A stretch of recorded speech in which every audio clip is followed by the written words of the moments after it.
Olá, tudo bem? Bom, meu nome é Rafael, eu sou bacharel em filosofia e faço pós-graduação em docência do ensino superior. Atualmente eu tenho dedicado os meus trabalhos, as minhas pesquisas na área de educação à distância e por isso eu resolvi criar esse vídeo para que a gente possa então discutir algumas questões relacionadas à educação à distância. Além disso, eu pretendo fazer uma série de vídeos apresentando aspectos específicos da educação à distância, desafios que nós precisamos superar na educação à distância, entre outras coisas. Então, venham comigo!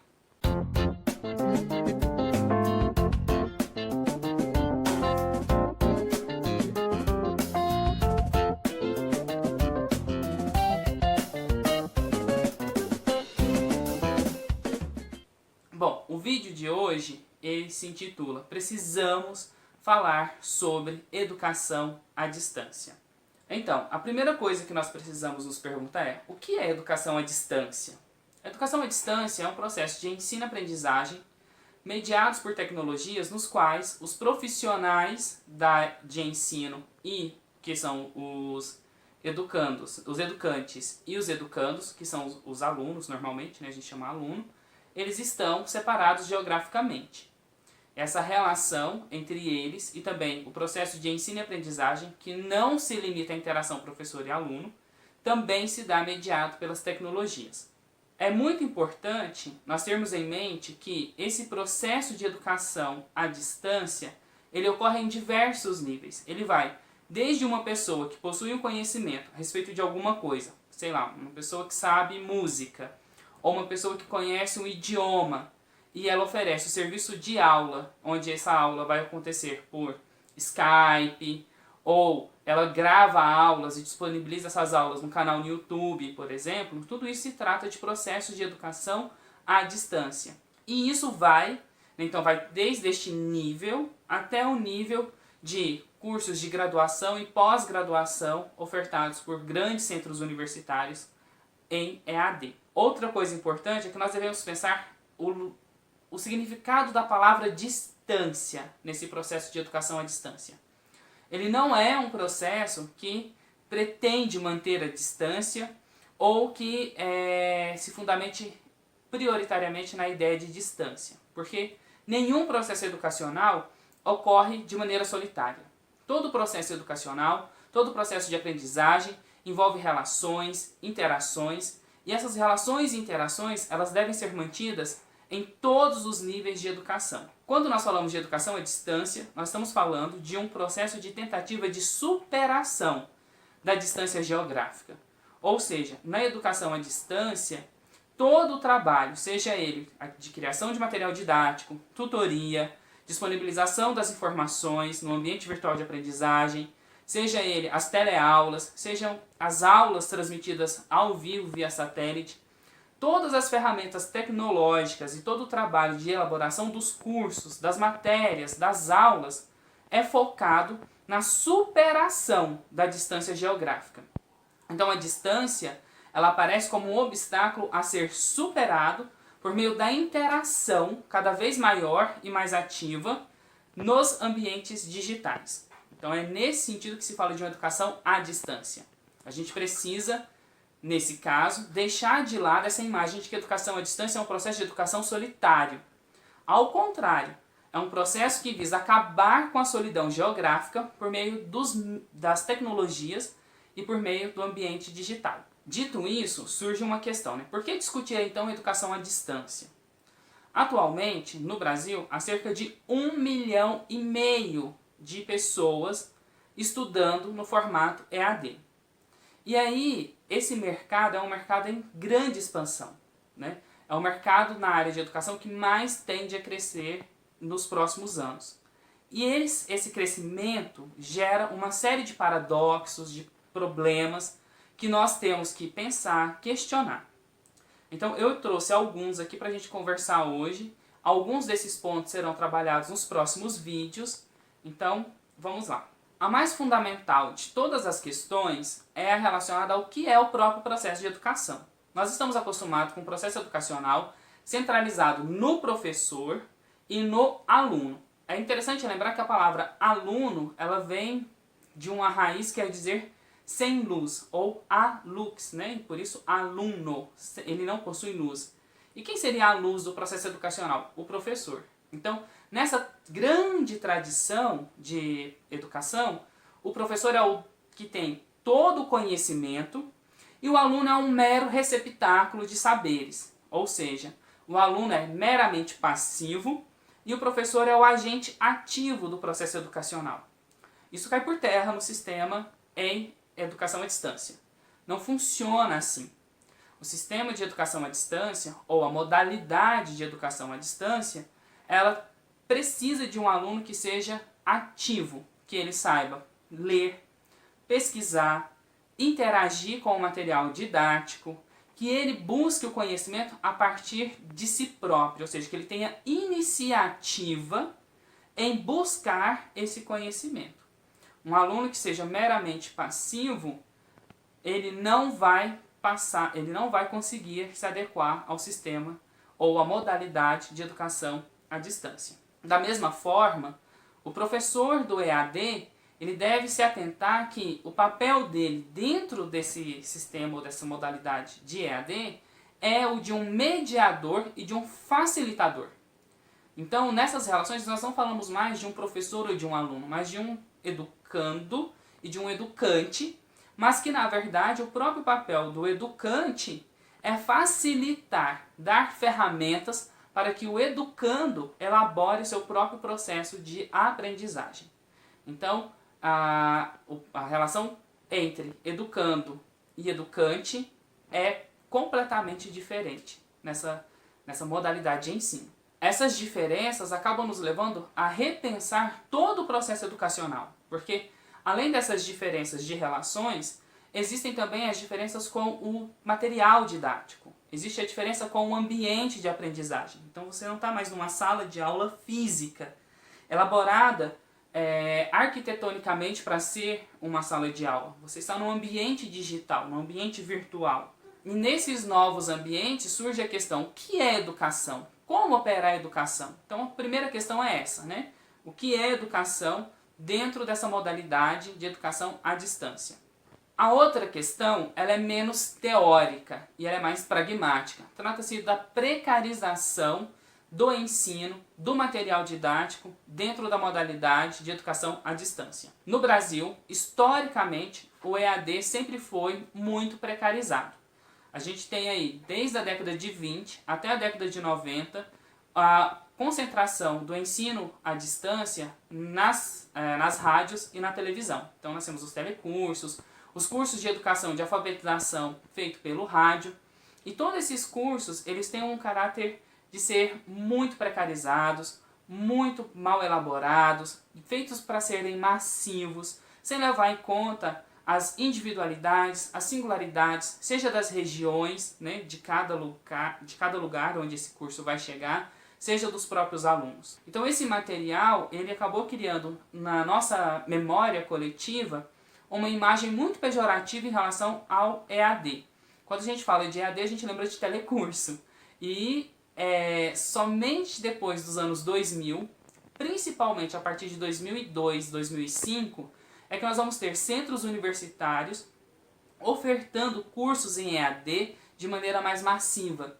Então, o ensino à distância, ensino superior, pós-graduação, é uma coisa muito recente para nós. E somente agora, depois de mais ou menos 15 a 20 anos dessas ofertas, é que nós começamos a pensar essas práticas de educação e essa modalidade de educação de uma maneira que não fosse tão pejorativa, né? Tão preconceituosa em relação ao EAD. Eu devo confessar que eu mesmo tive já bastante preconceito com relação ao EAD. Meu primeiro curso superior, né, o que eu comecei, eu não cheguei a concluir, foi totalmente em EAD, era um curso de gestão ambiental, e eu tive muita dificuldade de me adequar a essa modalidade de ensino. Isso gerou em mim assim, uma certa descrença, um certo descrédito em relação ao EAD. Penso que existe uma má fama do EAD, isso se torna muito tangível quando nós vemos publicidade de cursos à distância, que normalmente eles falam: o seu certificado não possui diferença nenhuma do certificado presencial. Então, existe sempre essa tentativa de ressaltar que o ensino à distância não é diferente do ensino presencial. Sendo que, na verdade, ele é sim diferente. Trata-se de uma modalidade diferente de educação e que tem características próprias, vantagens e desvantagens próprias, que é diferente da relação e do ensino presencial. Isso não torna o ensino à distância mais fraco, pior, né, em relação ao ensino presencial. O que vai tornar o ensino bom quando se trata de EAD é a capacidade do aluno e também a capacidade das instituições e de quem elabora os materiais e os cursos em fazer com que esse aluno se engaje e entre para o curso de fato, né? E não fique ali só passando slide ou tela sem nem sequer interagir com aquele material. Ainda dentro desse caráter de precarização, nós temos algumas outras questões. Por exemplo, professores muito mal qualificados para a questão do EAD. A maioria dos professores que são formados hoje nos centros universitários, eles são formados na perspectiva de educação presencial. Tem poucas matérias que elaboram e que preparam os professores para a educação à distância. Nós temos também os alunos acostumados àquele papel de ser um mero receptáculo, ou seja, alunos que não têm um engajamento propriamente dito. Além disso, nós temos um outro problema que eu iria falar mais para frente, mas eu já vou trazer agora, que é o nível de educação básico muito baixo. Um aluno, para o EAD, ele tem que saber ler, escrever, pesquisar e ter autonomia de organização dos seus estudos, dos seus horários, de cumprimento de prazos.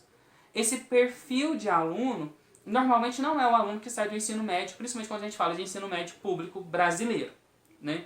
O aluno que sai do ensino médio, ele sai com um monte de deficiências, no sentido de não conseguir ler um texto sozinho, não conseguir articular as ideias, não conseguir fazer uma redação, não conseguir organizar os seus prazos de estudo, depender muito de uma cobrança presencial, de alguém que fale, olha, você tem que fazer os trabalhos, você tem que ler o conteúdo, você tem que fazer essa lista de exercícios.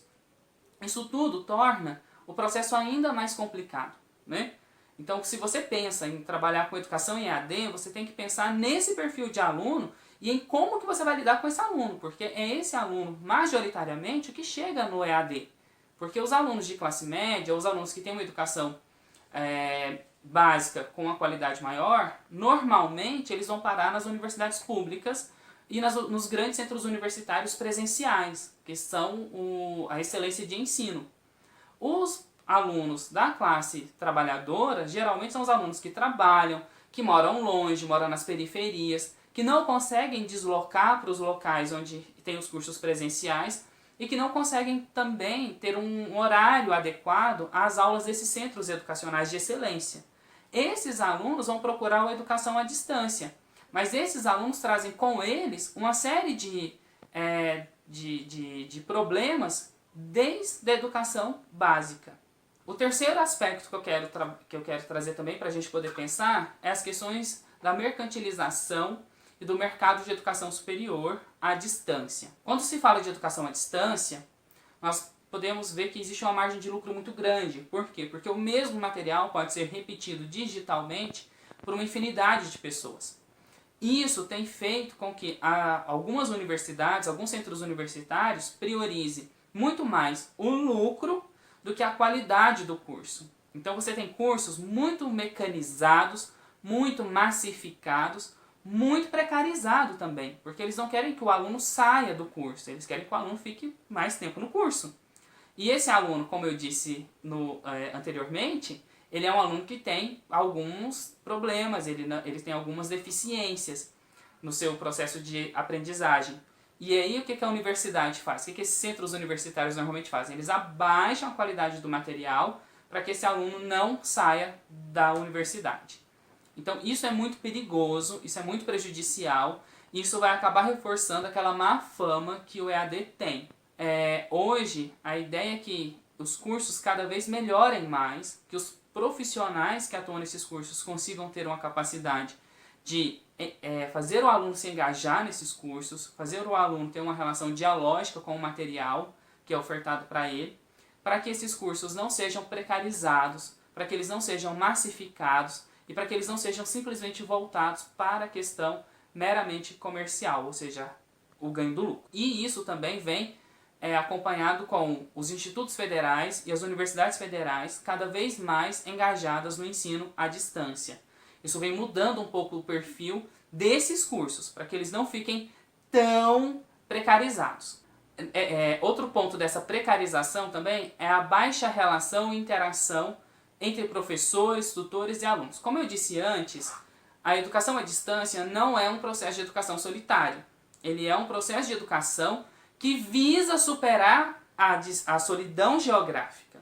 E por isso é um processo de educação que deve ser completamente focado na criação de interações entre professores, alunos, entre materiais, né, ferramentas. Então o que acontece?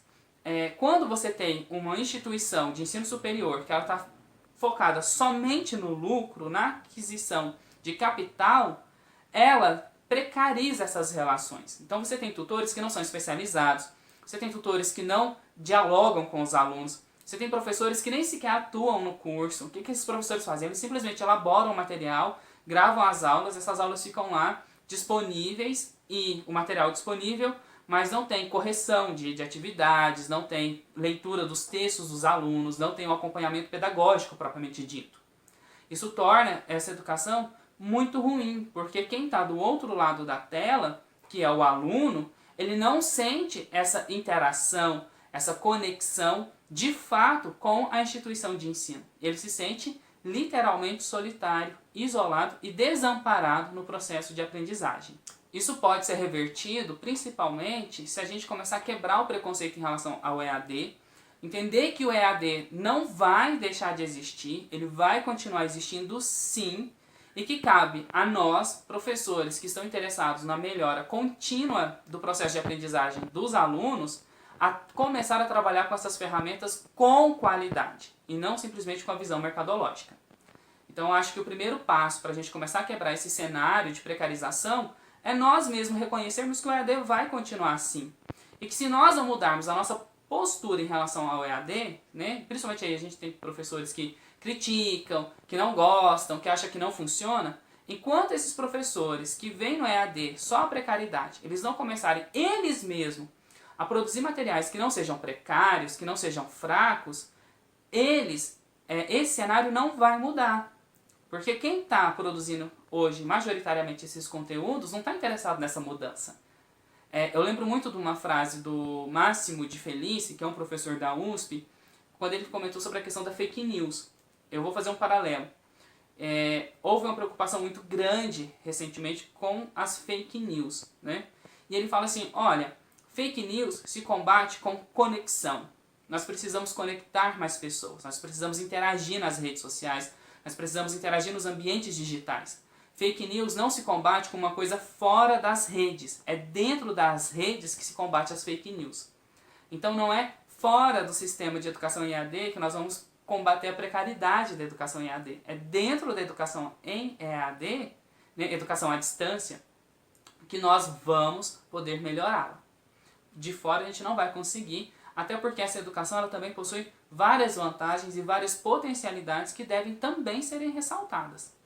Por exemplo, ela pode superar distâncias geográficas. De fato, tem pessoas que não conseguem se deslocar para os centros universitários presenciais, não tem renda, não tem tempo, esse deslocamento é muito difícil e a única chance que eles têm de ter um acesso à educação superior é por meio da modalidade EAD.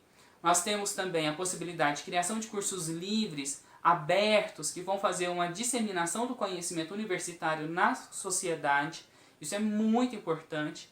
Nós temos a possibilidade de criação de cursos interativos com a própria comunidade, ou seja, integrar os saberes das diversas comunidades que compõem a sociedade, dos diversos grupos sociais, na elaboração desses cursos abertos para a própria sociedade. Nós temos a vantagem de serem cursos baratos, serem cursos que não demandam um grande capital, e por isso qualquer pessoa hoje, com um pouco de conhecimento e com as ferramentas, pode sim produzir conhecimento, pode sim produzir cursos nessas plataformas digitais. Então, assim, nós devemos ressaltar esse caráter e essas possibilidades que só existem a partir da educação à distância. Bom, Hoje era só isso que eu gostaria de conversar, era esses os tópicos que eu gostaria de trazer. Esse é um primeiro papo para a gente poder dialogar durante os próximos vídeos. No próximo vídeo eu vou falar sobre a questão de produção de materiais didáticos para o ensino à distância. Eu espero que todos vocês acompanhem, vai ficar bastante legal, eu estou aqui já preparando o roteiro. Então não deixem de ficarem atentos ao canal para vocês poderem assistir os próximos vídeos, tá bom? Se você gostou, curta, compartilha, comenta, envia dúvidas, sugestões. Aqui embaixo eu também vou deixar alguns links de materiais que falam sobre a questão do EAD, que falam sobre a história do EAD. Vou deixar alguns links de vídeos também que vocês podem assistir de pessoas que já trabalham com EAD há bastante tempo. Então, um beijo a todos e até o próximo vídeo.